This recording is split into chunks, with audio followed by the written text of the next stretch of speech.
Today I want to talk about one of the biggest AI clipping tools right now, Opus Clip. You probably already know the pitch.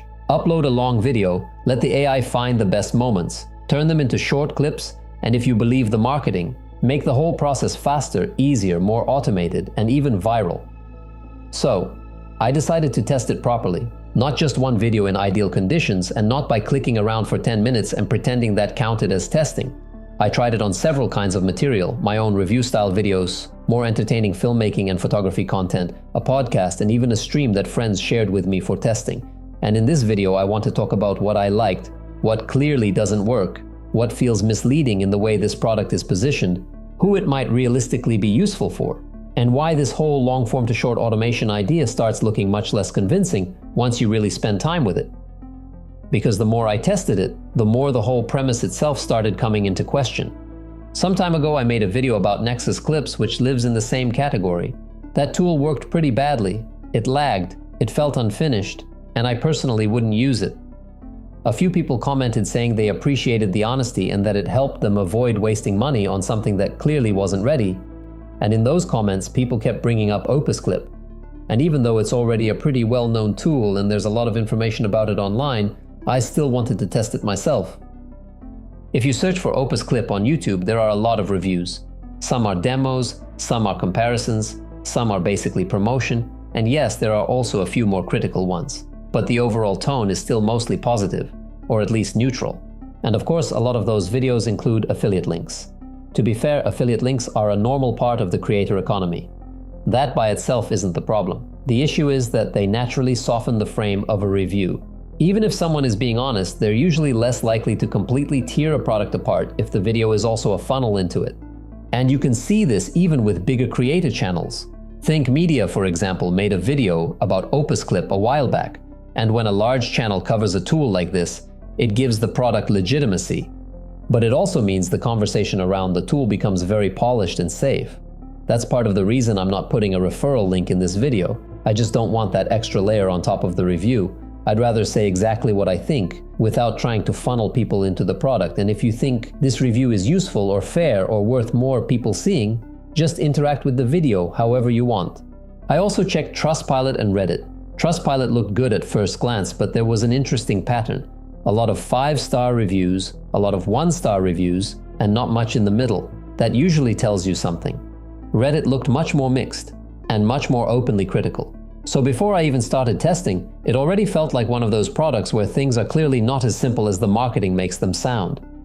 And to be fair, if you're not already deep into this category of tools, Opus Clip makes a strong first impression. The site is clean, the branding is polished, and the messaging is very confident. Their Instagram is definitely their strongest platform. Their YouTube is active as well and has a pretty solid subscriber base. On the landing page, you also get the usual social proof. Positive testimonials, big user numbers, and sure, they call themselves the #1 AI video clipping and editing tool. So on the surface, yes, it looks serious, but you already get the idea. The workflow itself is straightforward. You can upload a file directly, connect Google Drive, or paste a link from YouTube and several other supported platforms. That part is genuinely useful, especially if you're dealing with shared content, client material, or anything you don't necessarily want to manage locally. Once the video is in, you choose roughly what you want. You can set the clip length, choose a genre, and give the AI short prompts about what to look for.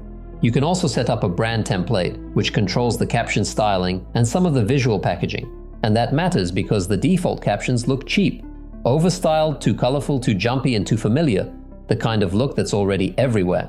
So if anyone does end up using this tool, I would absolutely set up a proper brand template and upload custom fonts.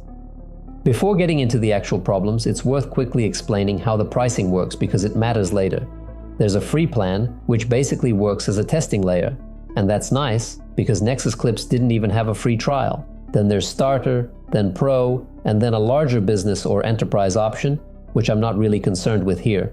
What matters is that the plans are built around credits. Starter gives you 150 credits, and Pro gives you 300. There's also a yearly plan which lowers the effective monthly price, but it doesn't secretly give you some giant bonus pool of credits. The actual credit problem comes later, when you start asking who this tool is really meant to serve. There are things I liked. The transcription works well enough, especially if the sound is clean and the speaker has clear diction. That said, this is also one of those areas where a lot of software is already pretty good now, so it's not some magic breakthrough. You can download all clips at once, which is convenient. There's also XML export, which means if the AI gives you something useful, you can move into Premiere or DaVinci and keep working there. It doesn't magically make the workflow elegant, but it does make the tool more usable inside a real editing pipeline. There's an audio enhance feature too. I tested that on my friend's podcast recording where one mic had some issues. It didn't solve the problem, but it helped slightly. The stock B-roll integration can also help for simple talking head material. What I wouldn't use is the AI-generated B-roll. That looked cheap immediately and lowered the perceived quality right away. And it's also worth mentioning that quite a few features are only available on the Pro plan. The biggest issue is still the same one I saw in Nexus. It doesn't really understand context, which creates a pretty funny moment, because you end up watching Opus generate a clip about AI failing to understand context, while Opus itself is doing the exact same thing. At first glance, some clips look okay, and if your source video already contains a clean, self-contained thought, or a strong statement that almost works as a short on its own, the tool can grab it and give you something usable. But the more I used it, the more the same thing kept happening. It often starts too early or too late, and sometimes the cuts feel very unpleasant. It might not literally cut a sentence in half, but it still weakens or breaks the meaning, because it decides that part of the setup doesn't matter when it absolutely does. And I think a lot of that comes from the fact that the system seems to rely heavily on what is being said in the video. So yes, it can catch the interesting line, and no, it often doesn't know how to frame it properly. With Nexus, one of my complaints was that it didn't really try to remove filler or tighten things in any meaningful way, and it definitely wasn't trying to pull separate parts together into one strong idea. With Opus, there is at least an attempt. It has features like remove pauses and remove filler words, and it can even try to tighten things by itself. The problem is that the result often feels clumsy, especially if your source video already has music, sound design, rhythm, or deliberate editing. Those automatic cuts don't feel great. It's more like someone hacking up the timeline with giant gardening shears. And it gets worse when the visual part of the video actually matters. Sometimes a visually important moment gets thrown away because the tool seems to read it as filler or a useless pause. In the podcast test, it often cut the thought too early and didn't let the point fully unfold. With the stream, it was harder to judge in a slightly different way. My friend streams in a calm, measured way. He's not screaming every 10 seconds or jumping out of his chair. So yes, part of that might simply be the material, but it still reinforces the same point. The tool doesn't really understand the shape of what makes a moment work. If you generate longer clips, they can seem more coherent, but that's often not because the AI suddenly understood the content better. It's just because the longer clip contains more surrounding context, so the flaws are less obvious. It creates the illusion of being smarter than it actually is, and if I had to build a workflow around this tool, that's probably what I'd do. Generate longer clips first, then cut them down manually. That's easier than trying to rescue clips that already lost the context. You can also ask it to find more clips through keywords or by describing what you're looking for. And this does work, in a fairly basic sense. If the words exist in the transcript, it can often pull something connected to them. So if you know there's a phrase or topic in the video and you want to surface that area, yeah, it can help. But again, the same issues come back.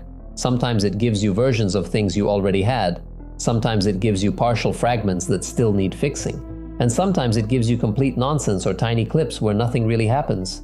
So yes, keyword search can help narrow things down, but the output is still messy, inconsistent, and heavily dependent on you understanding the material better than the AI does. Another thing the platform tries to do is package the clips for you. It auto-generates titles, and it also has AI hook, which is basically a text plate slapped over the video that's supposed to spark curiosity. The titles, honestly, often feel kinda cheap. Sure, sometimes they can give you an idea, but a lot of the time they feel like they were generated from the clipped fragment in isolation, without any real understanding of the larger point around it, so they're not completely irrelevant, but they often feel slightly off in a way that's hard to ignore. The AI hook feature feels similar, more like simulated viral packaging than actual editorial understanding.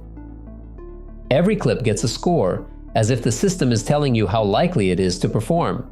In theory, that sounds useful, but in practice it feels almost meaningless.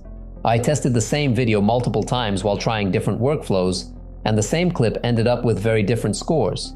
One time it was in the 90s, another time it was somewhere around the 60s. That alone already raises some questions. And then it gets even stranger when those weird micro clips, where almost nothing really happens, can still get pretty high scores. So if you know your own content, you already understand what matters better than any generic confidence score. And if you're working with someone else's content, sure, AI might help narrow the search a bit, but not through this score. You still need to read the transcript, watch the footage, and actually understand the material. So overall, I don't think this feature is very useful for making real decisions.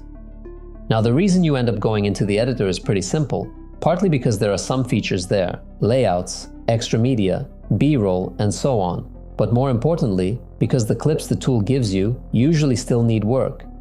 You can trim clips, extend them, add sections from other parts of the video, add media, and do a certain amount of reconstruction. So yes, the functionality is there. I still wouldn't call the interface pleasant. After working in real editing software, using this feels like getting off a proper bike and climbing onto some awkward three-wheeled toy. You can technically still move forward, but it's quite annoying. The layout system is one of those things that can look smarter than it really is. A lot of the time it does a decent job switching layouts around existing cut points. That part is actually pretty good. But good timing alone doesn't solve composition. It can switch at roughly the right moment and still choose bad framing, so it still needs quite a lot of manual correction. I also tried looking at it in the most generous way possible. Maybe this works for people who simply don't want to learn editing and just want one tool that kind of does everything. Edit long form, cut shorts, and publish everything in one place. But the problem is that the editor started lagging almost immediately, like pretty badly. It was probably because the source video already had a lot of cuts, and the system was layering its own logic on top with layouts and framing. So I tried uploading a test video with no edits at all, and in that case it worked better. You could actually move around, add media, and experiment a bit. It still lagged slightly when you added a lot of layers or started dropping in stock B-roll, but overall it was kind of usable. Still, to me it feels more like a weak workaround than a genuinely solid editing workflow. And the mobile app doesn't help much either. You can upload a video there and let it generate clips, but the app feels very limited. You can't write prompts there, you can't pull new clips through keywords, and you can't do any meaningful editing.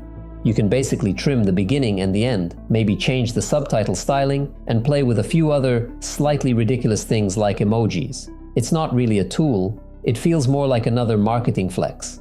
That led me to the bigger question, who is this really for? For smaller creators with only a little long-form output? I'm not sure there's much reason to pay for it. If quality matters and you only need a few clips a month, you can probably just make them by hand. For beginners, I'm also not very convinced.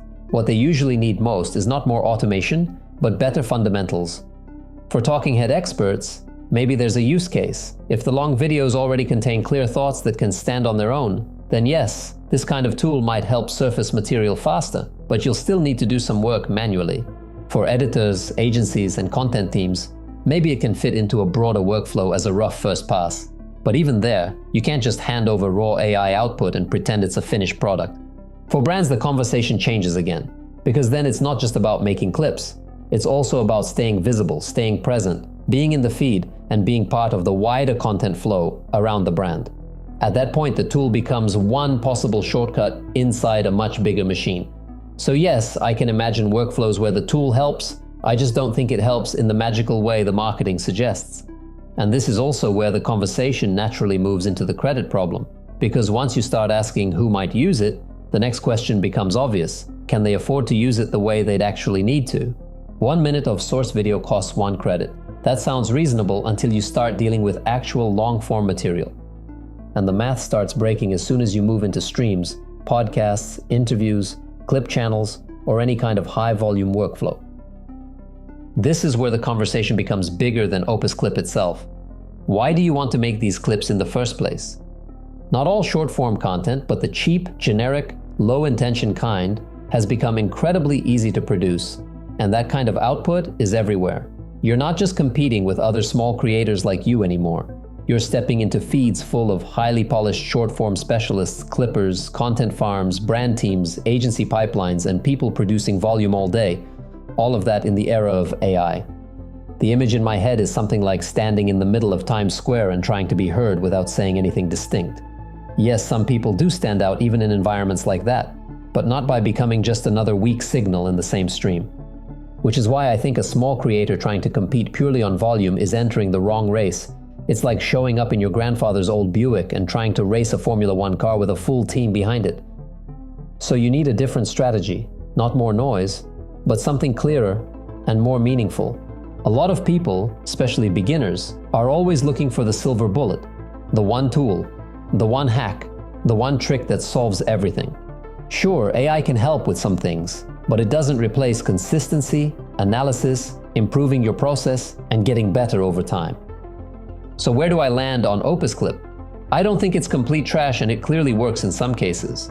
You can get some usable clips out of it, and some features are genuinely convenient.